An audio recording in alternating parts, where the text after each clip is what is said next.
En el libro de Éxodo, esta serie que el día de hoy llega a su fin, y ya hemos estado diciendo que aunque hemos reflexionado en Éxodo, hemos puesto dos sermones, el de la semana pasada y basados en el libro de Números, porque también nos habla acerca de algunas cuestiones importantes en la vida de Moisés y en la vida del pueblo de Israel, en la cual tenemos que reflexionar. Y bueno, el día de hoy terminamos con esta serie que hemos titulado El Evangelio, un lenguaje casi olvidado. Y para hacerlo vamos a meditar en el texto del día de hoy, que se encuentra en Números capítulo 21, versículos del 4 al 9. Números capítulo 21, versículos del 4 al 9. Dice así la palabra del Señor. Luego el pueblo de Israel salió del monte Hor y tomó el camino hacia el mar Rojo para bordear la tierra de Edom. Pero el pueblo se impacientó con tan larga jornada y comenzó a hablar contra Dios y Moisés. ¿Por qué nos sacaron de Egipto para morir aquí en el desierto?, se quejaron. Aquí no hay nada para comer, ni agua para beber. Además, detestamos ese horrible maná. Entonces el Señor envió serpientes venenosas entre el pueblo y muchos fueron mordidos y murieron. Así que el pueblo acudió a Moisés y clamó: hemos pecado al hablar contra el Señor y contra ti. Pide al Señor que quite las serpientes. Así pues, Moisés oró por el pueblo. Entonces el Señor le dijo a Moisés: haz la figura de una serpiente venenosa y átala a un poste.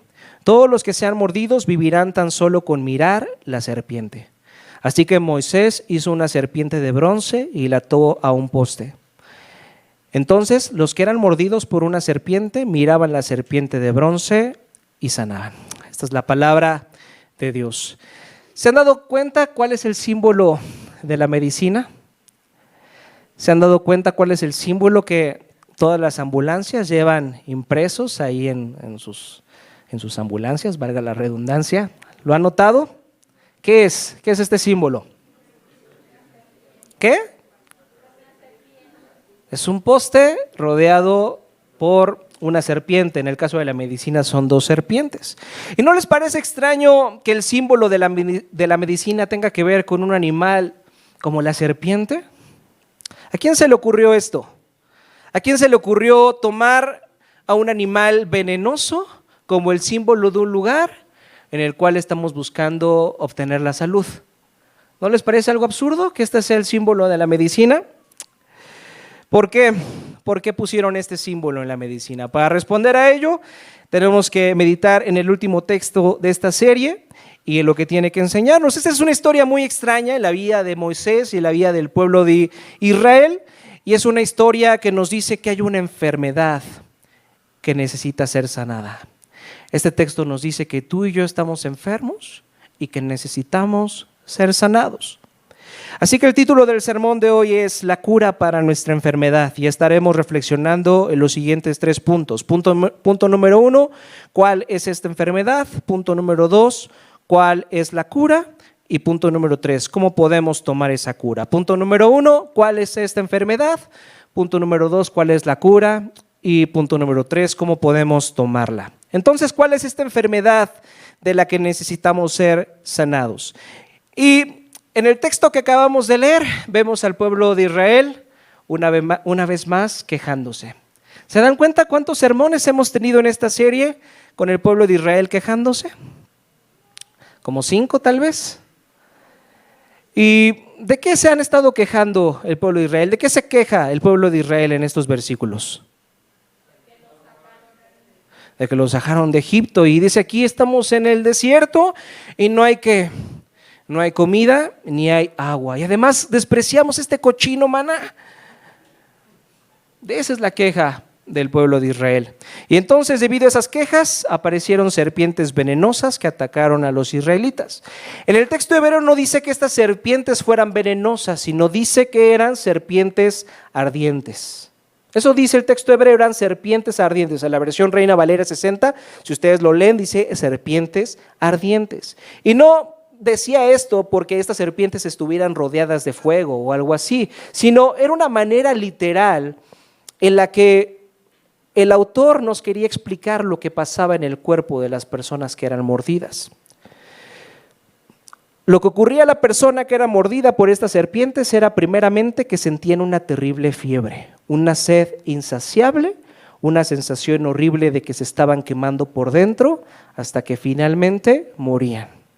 Todo esto terrible pasaba con cada una de las personas que era mordida por la serpiente, y algunas personas piensan que aquí Dios estaba exagerando, que aquí Dios estaba sobrereaccionando. En todas las demás ocasiones donde el pueblo de Israel se había quejado en contra de Dios, Dios había respondido a sus quejas. Ellos pedían agua, Dios les había dado agua de la roca, ellos pidieron comida, les había dado el maná, ellos pidieron carne, les dio codornices hasta que les salieron por las narices, dice la Biblia. Es decir, siempre había respondido a sus peticiones, pero ahora sobrereaccionó el Señor. Ahora el Señor estaba envuelto de ira y por eso les envió estas serpientes. ¿Será que Dios está exagerando aquí al enviarle serpientes de fuego, serpientes venenosas al pueblo de Israel? ¿Qué piensan? ¿Está Dios exagerando o no está exagerando? Fíjense, los expertos dicen que esta reacción de Dios al enviar a las serpientes está perfectamente relacionada con lo que estaba ocurriendo en los corazones de los israelitas. ¿A qué se refiere esto? Permítanme explicarlo poco a poco. Dicen los expertos que la reacción de Dios está perfectamente relacionada con lo que estaba ocurriendo con el corazón de los israelitas. Fíjense, primeramente, recuerden cuál era la queja del pueblo de Israel. Ellos estaban hartos del maná. Y hace semanas hablábamos de lo que significaba el maná. ¿Se acuerdan lo que significaba el maná?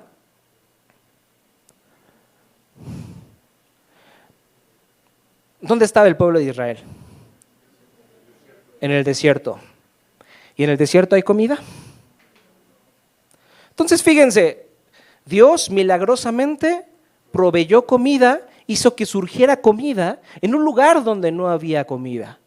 Dios milagrosamente y diariamente proveía el alimento que los israelitas necesitaban. Este extraordinario alimento que era el maná, que dice la Biblia que era tan dulce como la miel.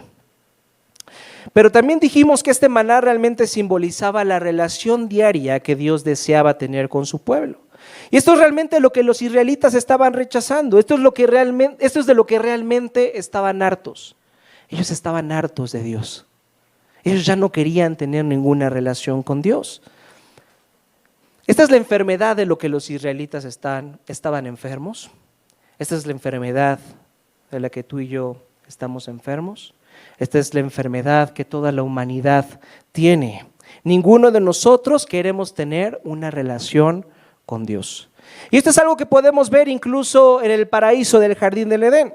Según lo que nos narra Génesis capítulo 1, 2 y 3, el jardín del Edén era perfecto. En el jardín del Edén no había tristeza, no había enfermedad, no había muerte.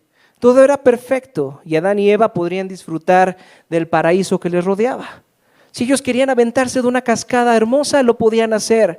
Si ellos querían jugar con los animales, lo podían hacer. Si ellos querían disfrutarse el uno al otro, me refiero a Adán y Eva, lo podían hacer. Ellos podían disfrutar de una relación perfecta con Dios ahí en el jardín del Edén, en el paraíso del Edén. Ellos podían comer lo que quisieran. Era perfecto, bueno, casi lo que quisieran. Porque había una pequeña restricción. Ellos no podían comer del fruto del conocimiento del bien y del mal, pero todo lo demás podían comer. Todo lo demás que significaba el paraíso del Edén lo podían tomar, lo podían disfrutar. Y entonces, ¿qué apareció? Una serpiente. ¿Y qué les dijo la serpiente? Eso no es justo. ¿No es justo que Dios te esté limitando a comer de este fruto? Seguramente ese es el mejor fruto de todos, por eso Dios no deja que lo pruebes. Dios no te está dejando disfrutar de todo lo que tú podrías disfrutar. Dios te está limitando, Dios te está ocultando algo, Dios no te está diciendo la verdad. Y entonces Adán y Eva decidieron creerle a la serpiente en lugar de creerle a Dios. Y esta fue la forma en que esta serpiente ardiente pasó su veneno a sus corazones. Y así fue como la incapacidad de confiar a Dios entró en nuestras vidas. Este veneno era tan mortal que hizo que para Adán y para Eva el paraíso no fuera suficiente. Lo tenían todo, disfrutaban de todo. Y este veneno de esta serpiente hizo que para ellos el Edén dejara de ser algo que los saciara por completo, que fuera suficiente para ellos. Fíjense, el pecado es una representación de lo que ocurre cuando pensamos que Dios no es justo con lo que nos está pidiendo, cuando dudamos de su bondad, cuando pensamos que nos está limitando y que no nos ha dicho la verdad. En otras palabras, el origen del pecado es nuestra falta de confianza en Dios. Si tú dejas de confiar en Dios, entonces dejarás de desear tener una relación con Él. Eso le pasó a Adán y Eva, que vivían en el paraíso perfecto y despreciaron esa relación por ese fruto. Eso les pasó a los israelitas, que despreciaron el maná en el desierto. Y eso nos pasa a ti y a mí, que todo el tiempo estamos buscando algo que nos salve, algo que nos satisfaga en lugar de Dios. ¿Se dan cuenta? ¿Cuál es el origen de nuestra enfermedad? ¿De qué estamos enfermos? Y de ahí estamos condenados a no ser satisfechos con nada en este mundo. Tenemos una infinita insatisfacción. Nada en este mundo puede satisfacernos. Siempre pensamos que necesitamos más. Siempre pensamos que necesitamos más dinero. Siempre pensamos que necesitamos más salud. Siempre pensamos que necesitamos lucir un poquito mejor. Siempre pensamos que necesitamos otra serie más. Necesito una serie más. Siempre pensamos que necesitamos una pareja sentimental. ¿Qué es lo que el día de hoy tú necesitas? ¿Qué es lo que piensas que le hace falta a tu vida para que por fin puedas llegar a ser feliz? Para que por fin puedas llegar a estar satisfecho. ¿Qué te hace falta? Aquí es donde los expertos hallan en Números 21 una perfecta relación entre lo que estaba pasando con los israelitas y lo que estaba pasando con sus cuerpos. ¿Qué era lo que le estaba pasando a sus cuerpos? Estaban enfermos de este veneno de la serpiente, pero esto simplemente era un símbolo de la enfermedad que había en su corazón. Dios ha decidido salvar a personas que no quieren ser salvadas de su problema fundamental, que tiene que ver con nuestro corazón, sino que solamente queremos ser salvados de las circunstancias a nuestro alrededor. Tú y yo no queremos una relación con Dios. Lo que tú y yo queremos es que Dios nos salve y nos dé lo que queremos que haya a nuestro alrededor. No queremos que Dios se haga cargo de lo que hay en nuestro corazón, sino simplemente nos dé lo que nosotros queremos. Vean lo que dice el versículo 5, por ejemplo, aquí de Números 21. Dice, y el pueblo comenzó a hablar contra Dios y Moisés. ¿Por qué nos sacaron de Egipto para morir aquí en el desierto? Se quejaron. Aquí no hay nada para comer, ni agua para beber. Además detestamos este horrible maná. Les pregunto, ¿los israelitas realmente querían salir de Egipto? ¿Los israelitas realmente querían salir de Egipto? ¿Ya vieron lo que está aquí en el texto? ¿Realmente querían salir de Egipto? No, ellos no querían salir de Egipto. Ellos solamente querían que Dios los liberara de su esclavitud, pero ellos la pasaban muy bien en Egipto. Ya vimos la semana pasada en el sermón que ellos disfrutaban de la carne, de las cebollas, de los pepinos.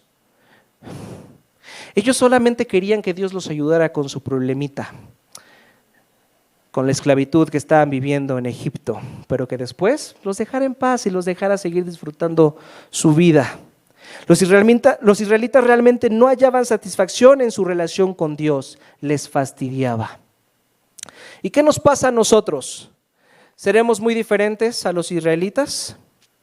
¿Realmente queremos tener una relación con Dios? ¿Realmente quieres tener una relación con Dios? No, a veces lo que queremos es simplemente que Dios salve nuestro matrimonio. Realmente lo que quieren es que Dios salve a sus hijos, que Dios salve su trabajo, que Dios salve su comodidad, que Dios les dé eso que tanto anhela su corazón.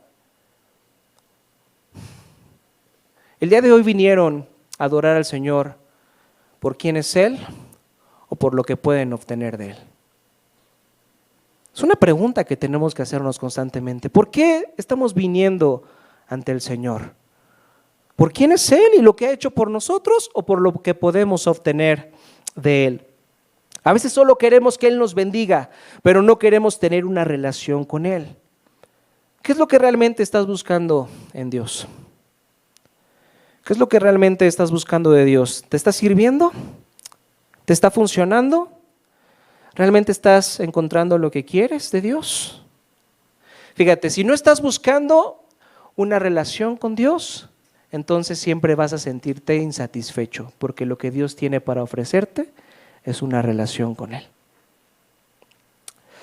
Y déjame decirte que Dios te ama tanto que va a hacer hasta lo imposible para poder entrar en una relación contigo. ¿Tú no quieres entrar en una relación con Él? Perfecto, Él sí quiere. Y eso basta. Si se dan cuenta, los israelitas no hubieran podido darse cuenta de que algo andaba mal en su interior hasta que ellos se enfermaron al ser mordidos por las serpientes. Ellos no podían ver el veneno que había en su corazón hasta que el veneno de las serpientes estuviera en su cuerpo. Dios tiene que permitir que tú y yo experimentemos por diferentes problemas, por diferentes desiertos, por diferentes serpientes, para que lo conozcamos y para que nos demos cuenta de que Él es nuestra mayor necesidad. Para que nos demos cuenta de que tú y yo lo que realmente necesitamos en esta vida es una relación con Él. ¿Qué está haciendo Dios en tu vida? ¿Dios está interviniendo de alguna manera en tu vida? ¿Dios te está fastidiando de alguna manera? ¿De qué manera te está fastidiando Dios?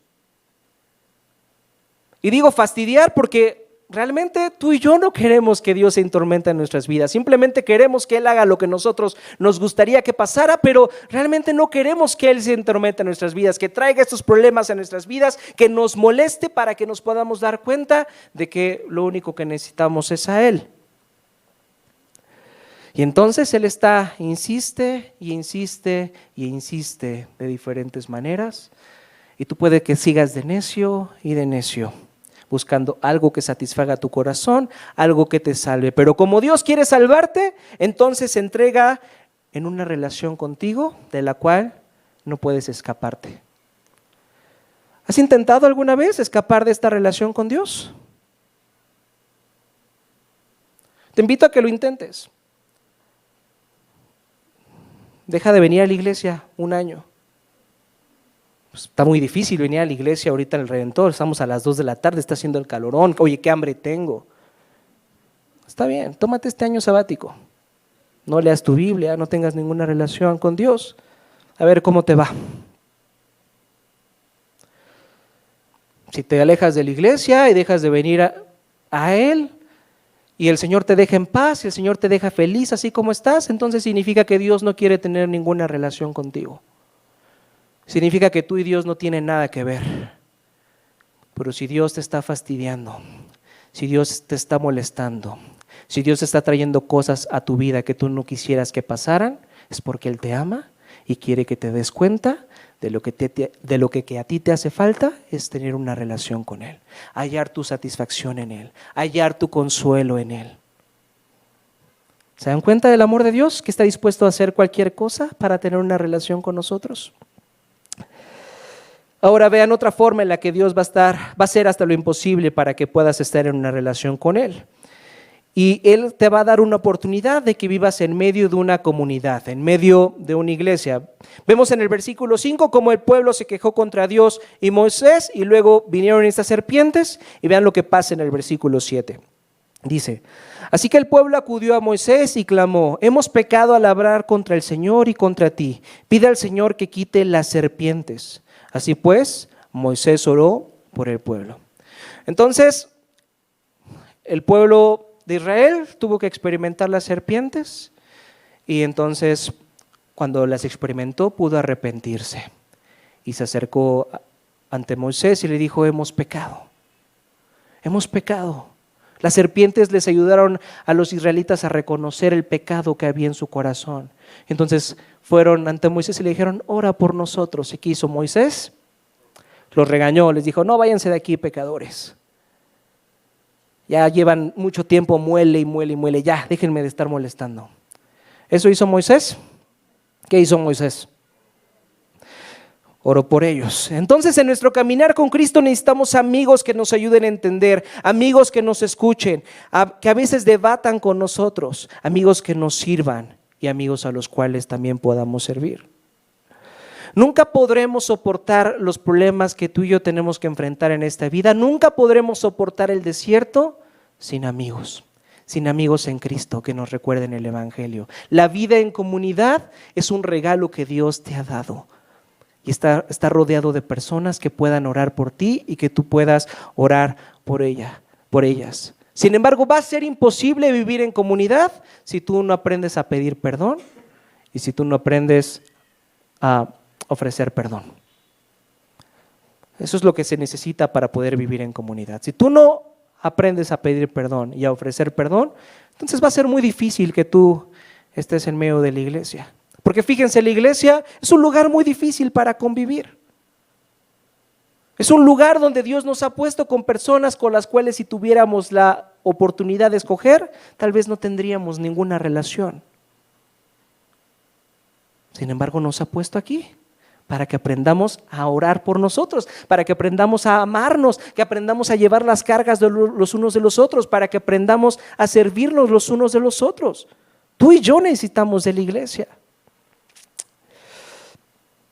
Fíjense lo que dice el profesor Don Carson con respecto a esto de la iglesia, pensando en la iglesia como este lugar en las que estamos rodeadas de personas muy diferentes a nosotros. Fíjense lo que dice.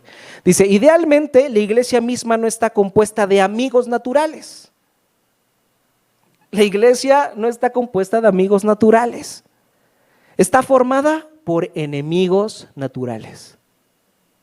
¿Está exagerando Don Carson? Dice, lo que nos une no es la educación en común, no es la raza en común, no es los niveles socioeconómicos en común, no es el partido político que apoyamos en común, no es una nacionalidad en común, no son los trabajos en común ni nada por el estilo. Los cristianos se unen no porque formen una relación natural, sino porque han sido salvados por Jesucristo. A la luz del hecho de que todos han sido amados por el mismo Jesús, se comprometen a hacer lo que Él dice y los ordena, que se amen unos a otros. Bajo esta luz son una banda de enemigos naturales que se aman unos a otros por causa de Jesús. ¿Qué les parece esto? La iglesia como una banda de enemigos naturales que están unidos a causa de lo que hizo Jesús. ¿Está exagerando Don Carson? ¿O tienen muchas cosas en común con las personas a su alrededor? Somos muy diferentes, ¿están de acuerdo? Pero eso es lo hermoso del Evangelio. Eso es lo hermoso del Evangelio. Dios no te ha escogido a ti porque seas más bonito, seas más inteligente que otras personas. Dios te ha escogido a ti porque te ama. Y a la persona que está a tu lado, ¿qué crees? Dios también la ama. Y quieres que vivas en comunidad junto con esa persona. Debemos aprender que la iglesia no es un lugar donde asistes, sino un lugar al que perteneces. Y perteneces a un lugar donde hay muchas personas enfermas, igual que tú, que no hubieras conocido jamás si no hubiera sido por Cristo. Solamente podemos amarnos entre nosotros, no cuando nos tratamos bien, no cuando nos saludamos todos los domingos y nos llevamos bien y las pachangas, no. Solamente tú y yo vamos a poder relacionarnos con estos enemigos naturales cuando recordemos lo que Cristo ha hecho por nosotros. Si tú quieres relacionarte con la iglesia hasta que ellos te saluden cada domingo, oye, es que esta iglesia son muy sangrones todos, nadie viene a saludarme. Muchas personas me han dicho eso del Redentor, Tal vez tendríamos que cambiar algunas cosas de la forma en la que vemos la iglesia. Pero si tú estás esperando pertenecer a una comunidad hasta que sean perfectos, nunca va a llegar ese momento, nunca vas a encontrar ese lugar. Y cuando encuentres ese lugar que parezca perfecto, va a dejar de ser perfecto porque tú llegues a ese lugar. Así que estamos fregados. La única forma en la que tú y yo vamos a poder vivir en comunidad con otros creyentes en Jesús es recordando lo que Él hizo por nosotros. Yo puedo servirlos a ustedes no porque me traten bien, no porque sean muy buenas personas conmigo, sino por lo que Cristo ha hecho por mí. Yo puedo perdonarlos a ustedes, no porque tal vez se merezcan mi perdón, sino porque puedo recordar que yo tampoco me merecía el perdón de Cristo y aún así decidió perdonarme. Puedo amarlos a ustedes porque sé que también yo no merezco ser amado de Dios. Yo no merezco ser el objeto del amor de Dios. Sin embargo, Él ha decidido amarme. Él ha decidido entregar a su único hijo por mí. ¿Yo por qué tendría que negarles a ustedes el servicio, el amor y el perdón que Cristo me ofrece? Eso es lo único que nos puede animar a vivir en comunidad. Entonces, punto número 1, tú y yo estamos en una condición de enfermos, de muerte, debido al pecado que hay en nuestros corazones. Y al menos que exista una cura para todos nosotros, estamos destinados a no hallar consuelo en nada, a no estar satisfechos en nada. Hay veneno en nosotros. Y este veneno hace que no queramos tener una relación con Dios, no es iglesia, ni con su iglesia. Entonces, ¿cuál es la cura? Punto número 2, la cura. Vea lo que dice el versículo 8, de ahí de Números 21. Dice, entonces el Señor le dijo a Moisés, haz la figura de una serpiente venenosa y átala a un poste. Todos los que sean mordidos vivirán tan solo con mirar la serpiente. Así que Moisés hizo una serpiente de bronce y la ató a un poste. Entonces los que eran mordidos por una serpiente miraban la serpiente de bronce y sanaban. ¿No les parece que esta cura que escoge Dios es un poco extraña? Prácticamente les está diciendo, hagan una imagen de aquello que los está matando y mírenla. Y ya con eso van a ser sanos. ¿Se está burlando acaso Dios de los israelitas? ¿Por qué les hace que fundan una serpiente de bronce? Hay un montón de razones por las cuales podríamos pensar que esta cura no debería de funcionar. Por ejemplo, si lo viéramos desde la manera psicológica. ¿Quién en este mundo puede encontrar sanidad o consuelo mirando aquello que lo ha lastimado, mirando aquello que lo ha herido, mirando aquello que le ha fallado? Es como si alguno de ustedes viniera y dijera, oye, tengo que olvidar a mi ex, ¿cómo le hago para olvidar a mi ex? Y yo le recomendara, pues ponte a ver las fotos de tu ex. ¿Cuándo va a servir eso? ¿Están de acuerdo que no va a servir? Simplemente esa persona se va a sentir peor, incluso va hasta llorar. Entonces, desde la manera psicológica esto no podría funcionar. Veamos desde la manera teológica. ¿Qué representaba la serpiente para los israelitas?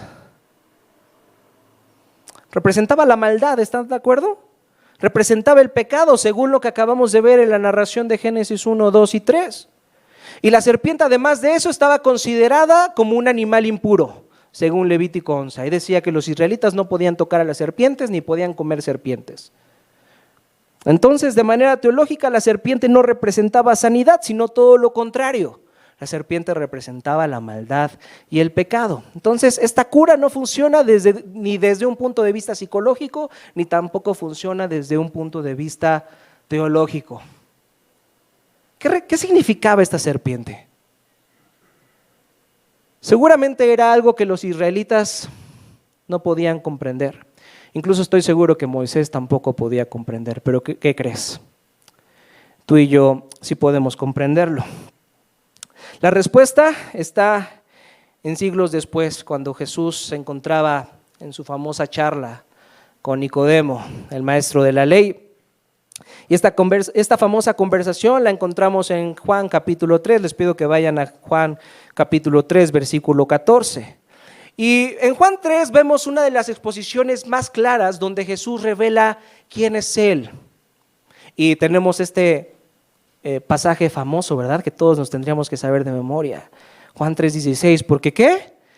Porque de tal manera amó Dios al mundo que ¿qué? Ha dado su único unigénito para que ¿qué? Para que todo aquel que en él cree no se pierda y tenga vida eterna. Ok, así se lo saben.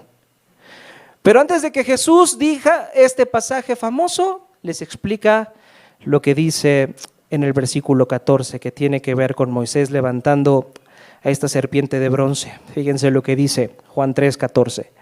Y así como Moisés levantó la serpiente de bronce en un poste en el desierto, así deberá ser levantado el Hijo del Hombre, para que todo el que crea en él tenga vida eterna. Básicamente lo que Jesús estaba diciendo es que Él se iba a convertir en esta serpiente de bronce cuando fuera levantado en la cruz. Eso es lo que está diciendo Jesús. En unos días estaremos en Semana Santa y estaremos reflexionando acerca de lo que pasó en la cruz, y ahí vemos a Jesús en la cruz pidiendo perdón por sus agresores, diciendo: Señor, perdónalos porque no saben lo que están haciendo. Es decir, vemos a Dios siendo perfecto, aún sufriendo los martirios de la cruz. Él no dejó de ser perfecto.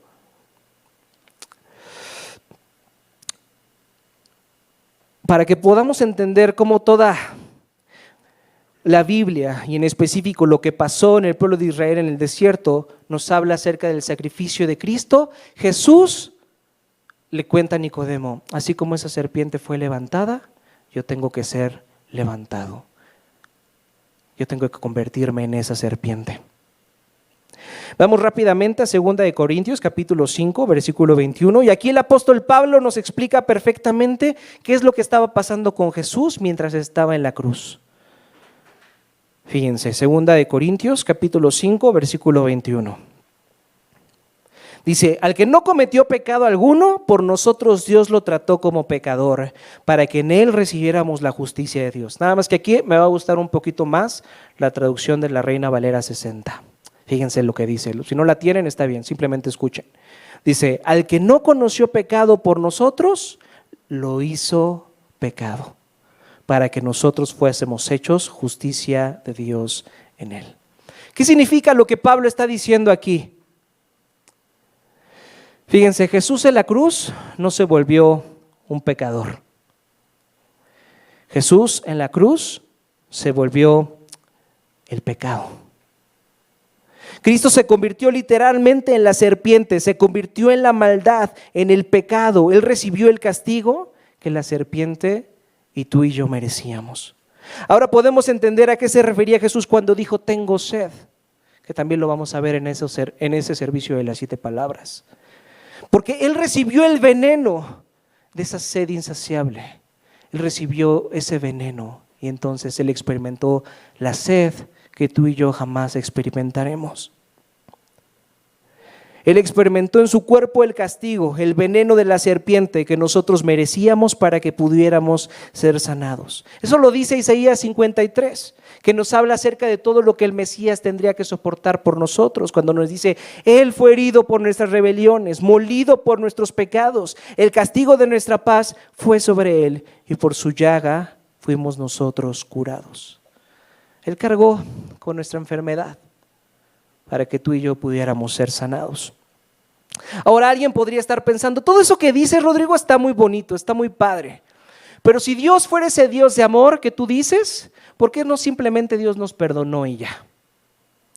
¿Por qué tuvo que poner nuestro pecado en Jesús? ¿Por qué no simplemente nos perdonó y ya? La respuesta está en que nadie puede perdonar y ya. Nadie puede perdonar y ya.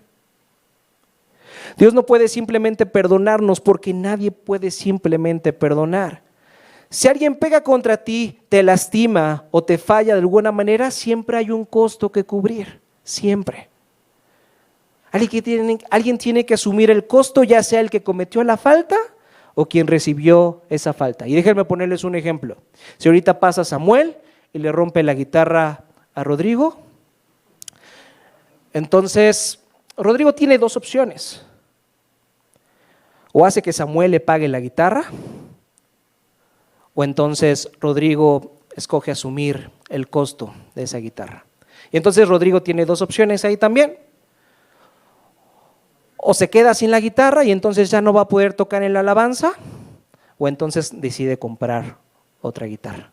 Pero se dan cuenta, siempre hay un costo que alguien debe de cubrir. Y entonces cuando alguien decide perdonar a alguien, el que recibe el perdón, para él es gratis, no tiene que asumir ningún costo, pero aquel que decide perdonar es el que asume ese costo.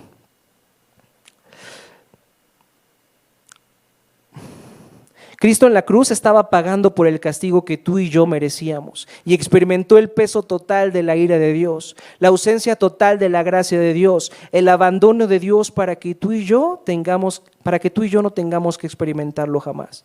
La única manera que podrás perdonar a alguien es recordando lo que Cristo hizo por ti. De nuevo, tal vez esa persona no se merezca tu perdón, pero tú tampoco te merecías el perdón de Dios y Él te lo ha otorgado en Cristo. ¿Por qué entonces te podrías negar a perdonar a esa persona? ¿Se dan cuenta? ¿Se dan cuenta cuál es la única forma en la que tú y yo podemos ser perdonados? La única forma en la que Dios pudo perdonarnos, Él tuvo que asumir el costo de nuestro perdón y imputar todo eso en Cristo. Así es como tú y yo podemos ser perdonados. Esta es nuestra cura. Y ahora punto número 3, ¿cómo podemos tomar esa cura que nos ofrece Cristo? En esta conversación que Jesús tiene con Nicodemo, Jesús da más detalle acerca de cómo podemos entrar en el reino de Dios. Y vea lo que dice el versículo 7, ahí de Juan 3, versículo 7. Dice, así que no te sorprendas cuando digo, tienen que nacer de nuevo. Ahora saltemos al versículo 9. ¿Cómo es posible todo esto?, preguntó Nicodemo. ¿Cómo es posible que yo pueda nacer de nuevo? Y Jesús le contestó, ¿tú eres un respetado maestro judío y aún no entiendes estas cosas?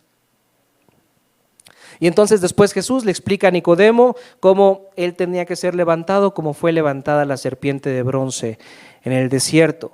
Algo importante que debemos notar aquí es que Cristo le está diciendo a Nicodemo que él no necesita ser simplemente perdonado, sino que ¿qué necesita Nicodemo? ¿Ser simplemente perdonado? ¿Qué necesita Nicodemo? Nacer de nuevo. Y gracias a Números 21 podemos entender que no necesitamos ser simplemente perdonados, también necesitamos ser sanados. El pueblo de Israel reconoció su pecado y entonces pidió perdón a Dios, pero aún el veneno que estaba en su cuerpo lo seguía destruyendo poco a poco hasta matarlos. Ellos no solamente necesitaban perdón, necesitaban ser sanados, necesitaban nacer de nuevo.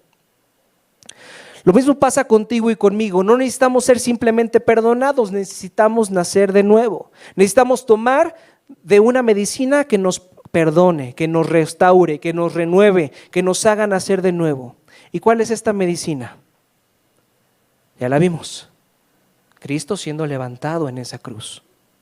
Lo que Jesús está haciendo en esta conversación con Nicodemo es relacionar la medicina de Números 21 y cómo los israelitas lo obtuvieron con la medicina con la que ahora nosotros podemos nacer de nuevo y la forma en la que lo podemos obtener.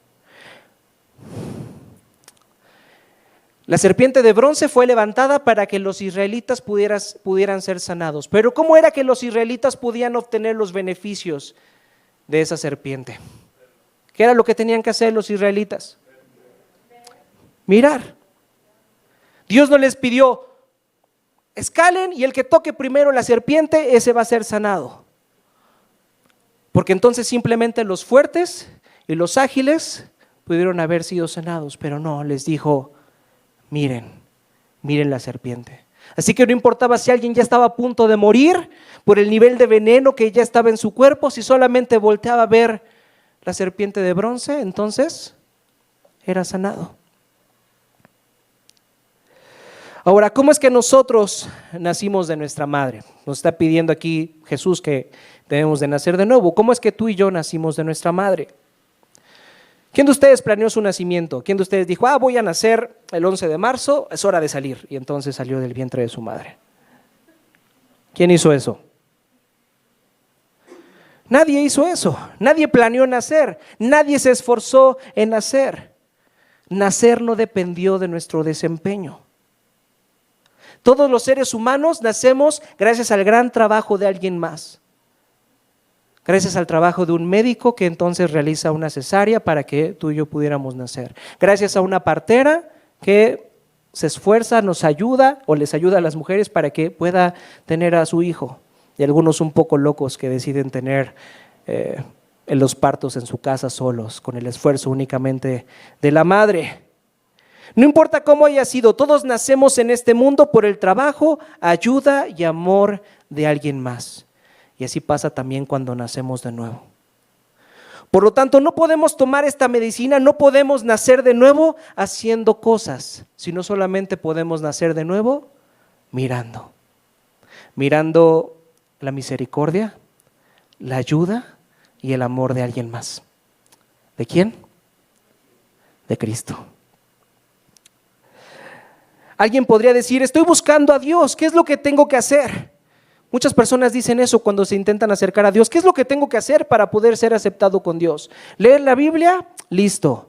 ¿Ir a la iglesia? Perfecto, voy a ir a la iglesia. ¿Qué más tengo que hacer? Y fíjense, Charles Spurgeon, el famoso predicador del siglo XIX, contó en alguno de sus sermones la historia de su conversión. Y al igual que muchas personas, él estaba buscando qué tenía que hacer para poder acercarse a Dios, qué es lo que tenía que hacer para ser un cristiano. Y entonces nos narra que decidió ir a una iglesia y ese día hubo una tormenta de nieve, entonces terminó yendo a una iglesia metodista donde estaban alrededor de 12 personas y ese día el pastor no pudo acudir debido a la tormenta, entonces tuvo que pasar uno de los hermanos, nervioso, flaquito, dice, que se veía que no tenía mucho talento en predicar la palabra. Y ese día predicó acerca de Isaías 45, versículo 22. Isaías 45, versículo 22 dice, mirad a mí y sed salvos todos los términos de la tierra, porque yo soy Dios y no hay más. Entonces, dice Spurgeon, el predicador comenzó a decir, de hecho, este es un texto muy simple. Dice, mirad, ahora miren, no sufran mucho dolor. No se trata de levantar el pie o el dedo, es solo mirar. Bueno, un hombre no necesita ir a la universidad para aprender a mirar. Puede que seas el tonto más grande y sin embargo puedes mirar. Cualquiera puede mirar, incluso un niño puede mirar. Mira. Pero luego el texto dice, mirad a mí. Si muchos de ustedes se están mirando a sí mismos, no sirve de nada. Nunca encontrará ningún consuelo en ustedes mismos. Algunos dicen que miran a Dios el Padre. No, mírenlo a Él, porque Jesucristo dice, mírenme. Entonces el hombre levantó sus manos y empezó a llorar y exclamó, mírenme a mí, estoy sudando grandes gotas de sangre. Mírenme, estoy colgado en la cruz. Mírame, estoy muerto y sepultado. Yo me levanto de nuevo. Mírame a mí, yo asciendo al cielo. Mírame a mí, estoy sentado a la diestra del Padre. Oh pobre pecador, mírame, mírame. Después de esto, el hombre dirigió su mirada hacia el joven Spurgeon y le dijo, joven, te ves muy miserable y siempre serás miserable, miserable en la vida y miserable en la muerte. Si no obedeces mi texto, te perderás, pero si lo obedeces, serás salvo. Joven, mira a Jesucristo, mira, mira, mira. No tienes nada más que hacer, sino solo mirar y vivir. Y Spurgeon dijo al respecto, allí mismo la nube desapareció, la oscuridad se disipó y en ese momento vi el sol y podría haber resucitado en ese instante y cantando con el más entusiasta de ellos de la preciosa sangre de Cristo. Y ahora el día de hoy yo tengo el privilegio de estar delante de ustedes y decirles, se ven muy miserables. César, te ves muy miserable.